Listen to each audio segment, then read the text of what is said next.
Thank you, Mr. Chairman. To the panelists, thank each of you for your service. I want to associate myself with comments of my colleagues, particularly Mr. Hunter. You know, we're elected to work.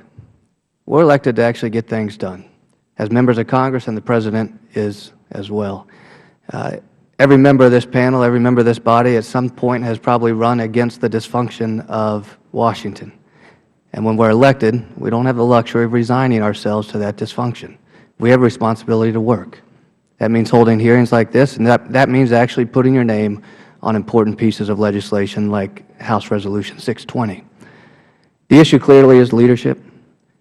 The facts are as clear as they can be. We have established today that we have to get Andrew home, that the President has not done enough, but also, importantly, as Mr. Hegseth said, that PTS is real. We've talked about getting Andrew home, but we've also talked about a very important condition, and that is PTS. My question for Ms. Tahmooressi is, can you walk us through very briefly, because I'll have a couple other questions, as a mom, what you noticed in Andrew as PTS began to progress with him? Thank you. He got out of active duty October 2012 and pretty much immediately enrolled in Embry-Riddle. He was accepted in January. That probably wasn't the wisest thing to do because it is hard to acclimate from the battlefield into a college environment, especially when you have a difficult time relating to your peer group now. So I think it began just having a difficult time relating to the peer group. He would see a classroom full of, people his age, but they were disrespectful. They they got up and left. And, a Marine, you definitely bow down to authority. So he started getting aggravated, frustrated. He was having flashbacks, really difficult time sleeping. So he would wake up screaming, and we would hear him, wake up screaming. So a lot of restless nights, agitation, and also suspicion. As the year progressed in 13, he did have a hypervigilance to self-defense. He still had what I call a hunter-prey syndrome. I don't know if that's really a legitimate word, but to me, he was always hypervigilant, and 13 is when he purchased his concealed weapon. So he had the shotgun in 2007 when he went to Alaska, but then he felt the need to have himself armed with a handgun.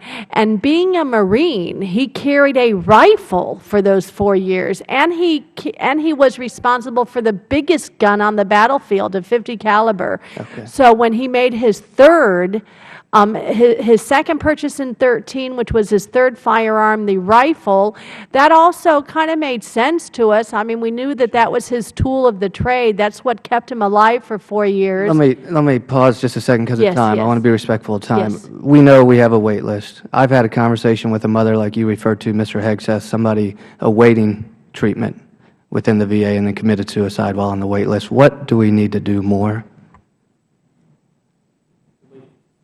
As the Congressman said, delayed care is denied care. And we hear all the time from the VA, well, it's great when you get in.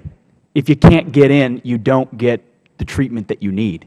We have to cut through the bureaucracy. We have to hold leaders accountable for their performance. We need to provide transparency. And we need to give a veteran a choice. If they can't be seen in a timely manner from a VA facility, why can't they go to a private facility to get that care? Put a choice card in the hand of every veteran and let them control their health care. That's the answer to shattering the failure of the VA bureaucracy right now. Introduce a little competition. You're right. I've got a question, one last question. Mr. Williams, you made an extremely powerful statement in your opening statement today that you couldn't counsel your son to put on the uniform and carry the flag of our nation. That appears to be a failure in leadership, probably systemic, perhaps in this body as well as the administration.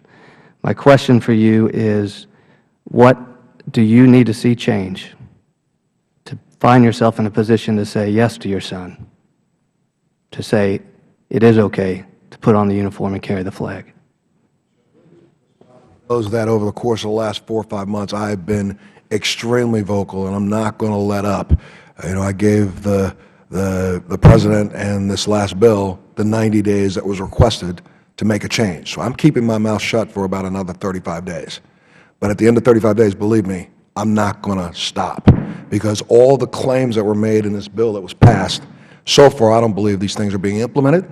Just the idea that the fact that our soldiers were supposed to have the right to go and visit outside hospitals and get assistance if they couldn't get it, that's not happening as quickly as we think. And one of the things, giving a card to say, go see a civilian, each one of these soldiers has said this, and they'll say it over and over again. We need to be with our brothers. The simplest thing that this body could do and Congress could do is authorize our veterans to go to DOD facilities. Augment those facilities to see those troops. Right. This is where we grew up being treated. Why should we not be treated by the same people right now? You could end the backlog immediately. Well, and the card is intended to empower the individual to stay in the VA, go to DOD, stay with their guys if they want to, but if they need immediate assistance elsewhere and they want to go there, put the individual in charge of their own health care. Yes, sir. Let them control their own health care. Thank you. I yield back. Thank you, Mr. Chairman. I thank the gentleman. This hearing has been